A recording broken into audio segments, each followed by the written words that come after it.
Hello, I'm Deka. Welcome to my channel. In this video, I'm going to be showing you how I made my own preserved moss art piece. I went to Japan and they had a lot of preserved moss art in the hotels and just around like different establishments, and I was really inspired by it, so I wanted to make my own.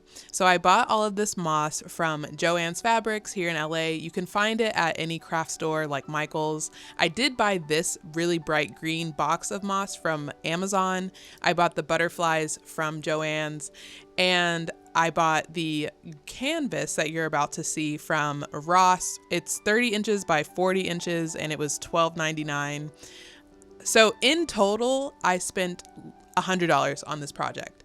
I didn't end up using all of the moss, so I would say you actually could do this specific rendition under $100. I think you can make a good moss art piece for under $100 because I did. So if I did it, you can do it, okay? I started off by painting the canvas, and I think this was maybe an unnecessary step, but if any of the canvas showed through the moss, I didn't want you to be able to see the white. I wanted you to only see green. So I just took it upon myself to paint it first.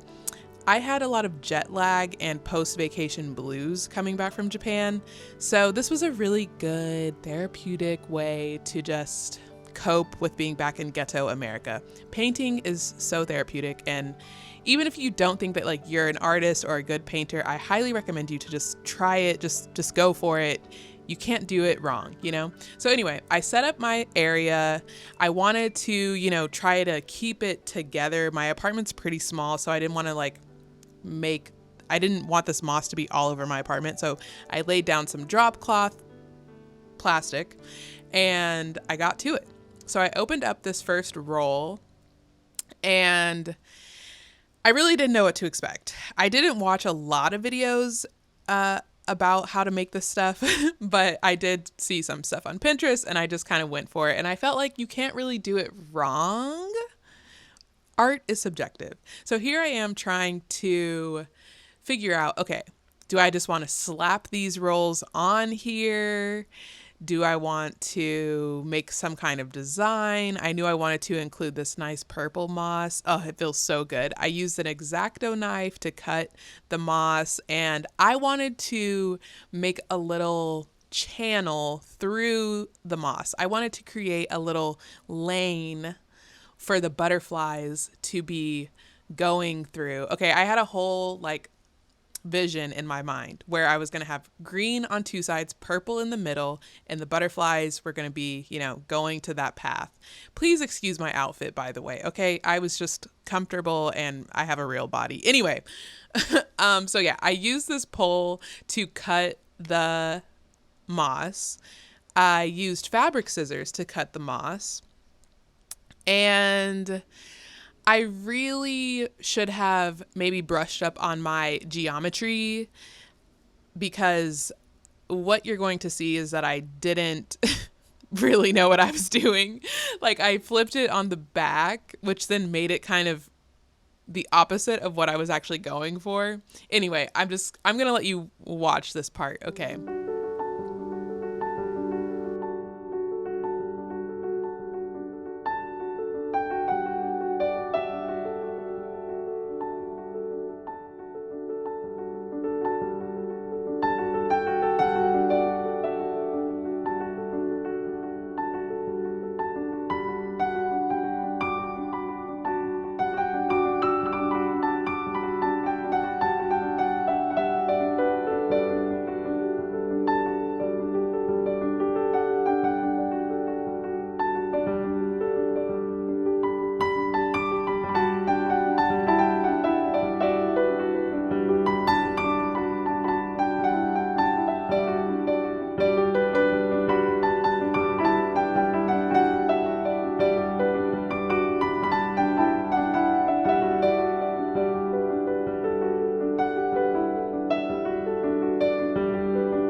I was very confused, but I had a vision in my mind where I wanted to create this lane.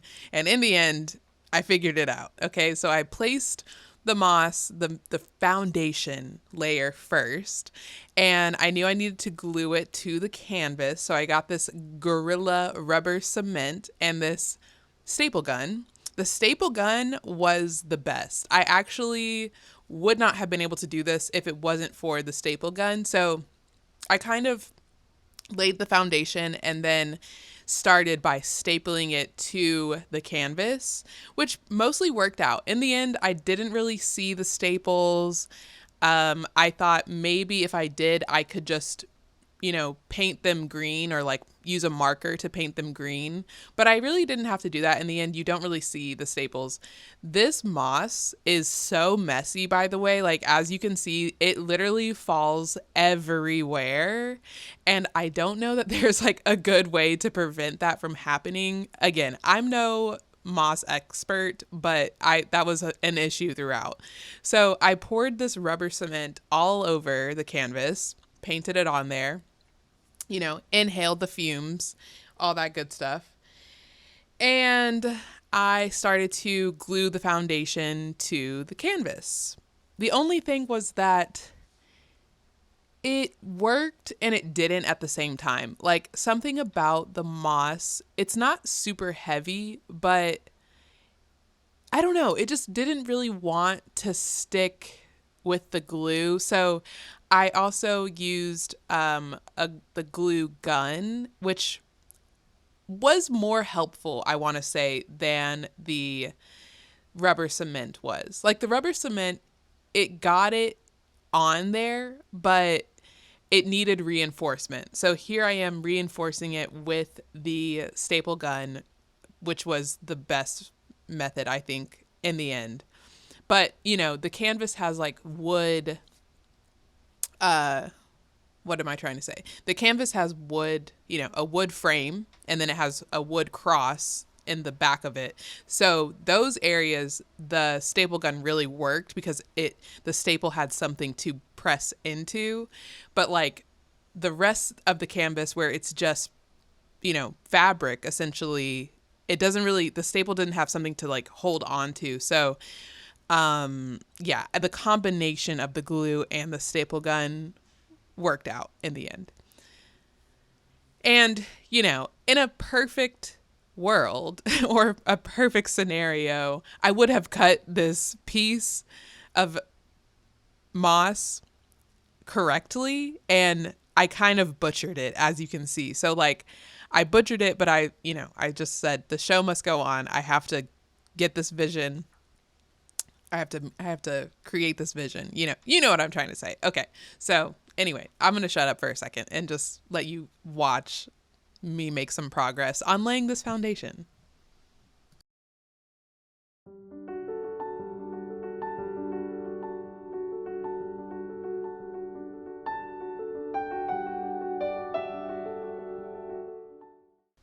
Okay, now this is where it started to get fun. So I have this little channel that I know I want to create through the moss in the middle. And I started laying down a different kind of moss. So as you can see, I'm getting the moss out of the little bag now. It's not the roll. And this moss was very interesting, okay? Because first of all, it was filled with little wooden shards that would stab you in the fingers.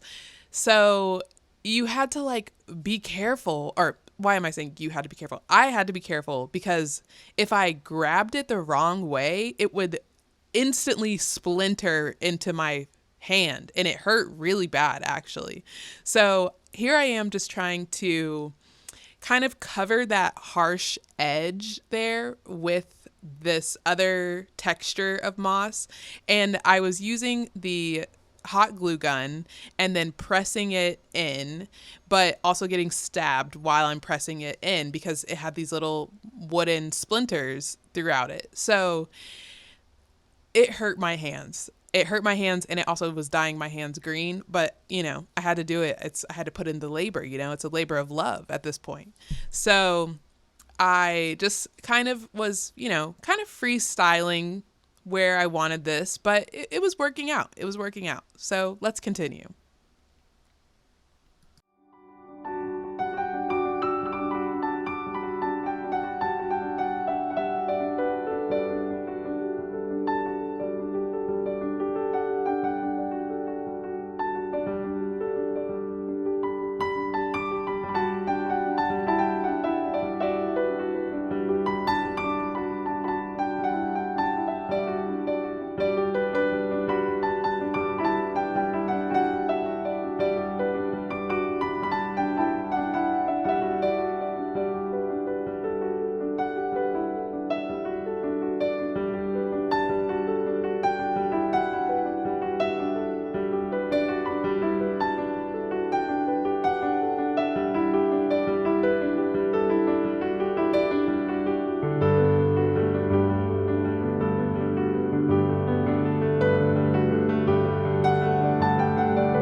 After getting pricked about 10 times, I stopped using my hands and I started using the glue bottle to press down the moss.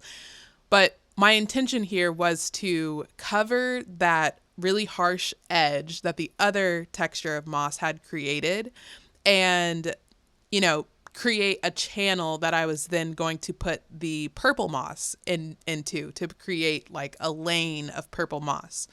So I covered up the edge and I just tried to leave some space for the purple moss.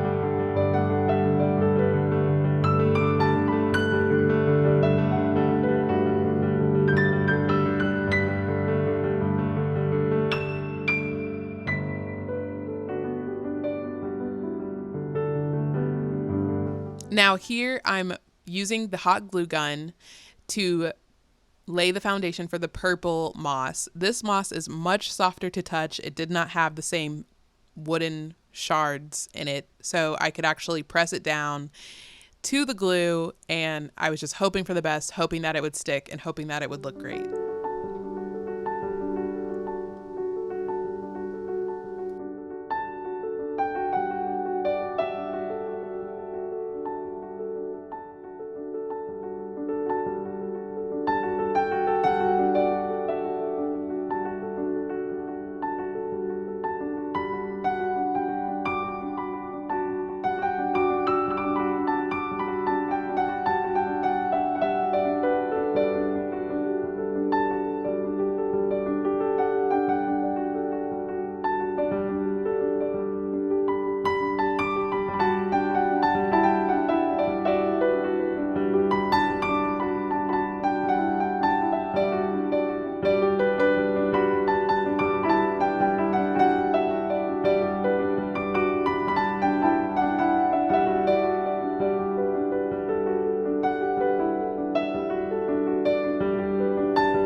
I love how this is turning out. My vision is coming to fruition. You can see a very clear path of purple, and I really like how it looks with the different textures of green. It just seemed to like really highlight the purple, and that was my intention. So I actually only used one pack of purple to achieve this, which was really wonderful. And now I have another pack of purple sitting over here by me, and I don't know what I'm going to use it for, but one day I will find a home for it.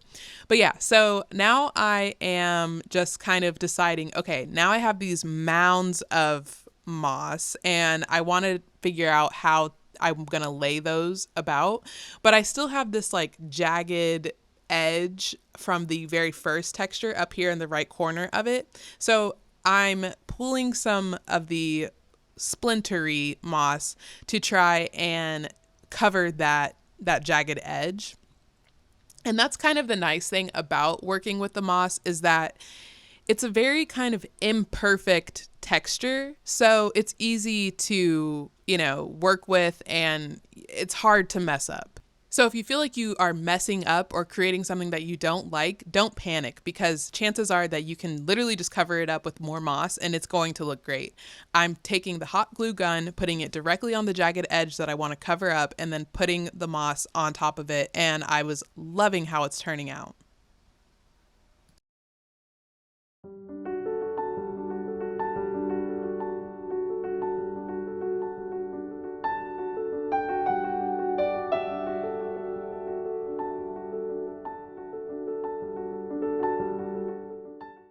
Now that that's done, it's time for the fun part of adding the little mounds of moss. So I lost that clip. I'm so sorry. But I just started to put the little mounds of moss in areas that I thought might look good. So at first, I'm not gluing them to the canvas. I'm just placing them where I think I want to put them. And then to my surprise, under the top layer of moss in this little box was more mounds of moss. So I had quite a bit to work with. So my vision was to create a circle of moss and then also a row of moss, because from looking at other creations on Pinterest, I kind of like the pattern effect. Like instead of just throwing the moss mounds all over, I wanted it to look intentionally placed and to create boundaries on the piece. So as you can see, I have the circle, and then I was just kind of playing around with the other side, like, okay, well, what do I want on this side? And that's when I decided, okay, I want to create a line, and I want that line to, parallel the purple path. And I really liked how that was looking. So once I had all of these in a line, I was like, okay, cool. This is what I want for this side. I want the circle on the other side. What am I going to do with the rest? And I just kind of played around until I saw something that I liked.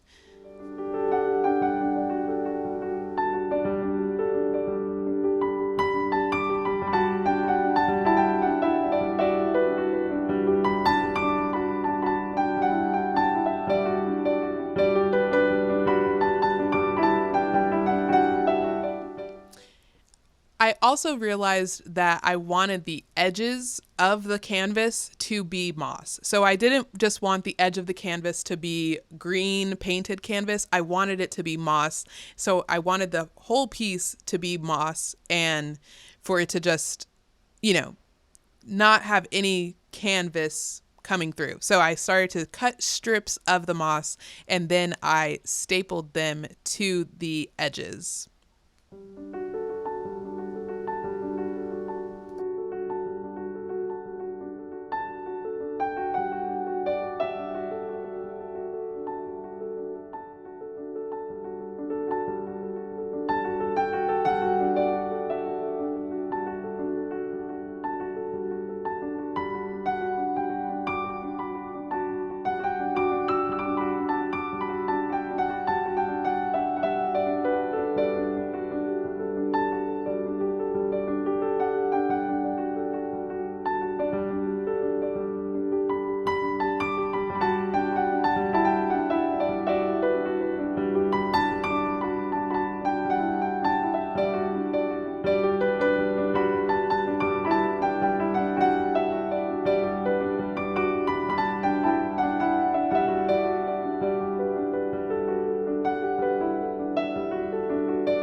now that I had the whole frame framed in moss, I was ready to commit to putting the mounds down.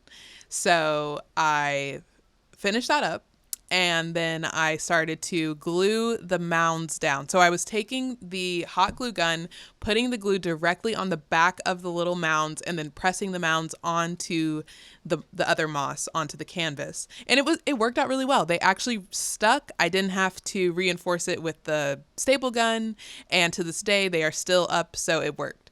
I love how this turned out. I really love the vibrancy of the how bright the mounds are and how bright the purple is, and I like how not all of it is that bright. Like the original foundation, that texture green is not as vibrant. And then it was time for the very, very, very fun part, which is adding the butterflies. But first, I wanted to try and get the moss to stop falling off of it, so I literally got a can of hairspray and I just started spraying it because I wanted it to stick together without messing up the moss itself. And I found that the hairspray mostly worked. Like, it did something. I left it overnight. I sprayed it with the hairspray and then I left it overnight, covered it up. And then so here I'm uncovering it and I'm like, okay, time to add the butterflies. This is going to add the last final pop of color. I realized I forgot to add the frame at the top, so I'm just adding the moss to the top edge before I add the butterflies. I'm very excited for you guys to see the butterflies because the butterflies really made it, in my opinion. Like, the butterflies added a pop of color, it added a dynamic story to the piece, and I just wanted to have the foundation like perfect before I added the butterflies. And now for the part that I was waiting for, adding the butterflies. I added a little bit more hairspray and then I started to add the butterflies. Now the butterflies have like a little clip, so they were really easy to place. I put some inside the circle, some butterflies had made it to the path, and there was one butterfly that was like hidden behind this other green moss rock over here. And I just love how this turned out. Like I said, the orange in the butterflies just really popped and added a whole dynamic to it that I was in love with. So then, with the help of my boyfriend, I went out and got some chain and some hooks, and we nailed the chain directly into the back of the canvas, and then we hung it up on the wall. It's not that heavy, so the chain was totally fine to hold it up. And I just love this so much. It really adds like a nice green element to this wall. This wall was so plain for so long. And that's when I saw the full vision of, we always have flowers right here on our kitchen table. So adding the moss piece directly above the flowers, it just really brought it all together. And what I love about these moss art pieces is like, it kind of is like a plant, but you know, you don't have to water it. So it just looks beautiful. It looks green. It adds more green element to your space. And it was so much fun to make, so easy to make, and truly not too expensive. Like to have made this for under $100, I think is a huge win. Some of these pieces are selling online for thousands of dollars. So I felt like I did a great job. I love the look of it, and I will be holding on to this for as long as possible. And I would love to make another one. Anyway, thank you so much for watching. Please give this video a thumbs up and don't forget to subscribe. I'll be back with more videos soon. Bye bye.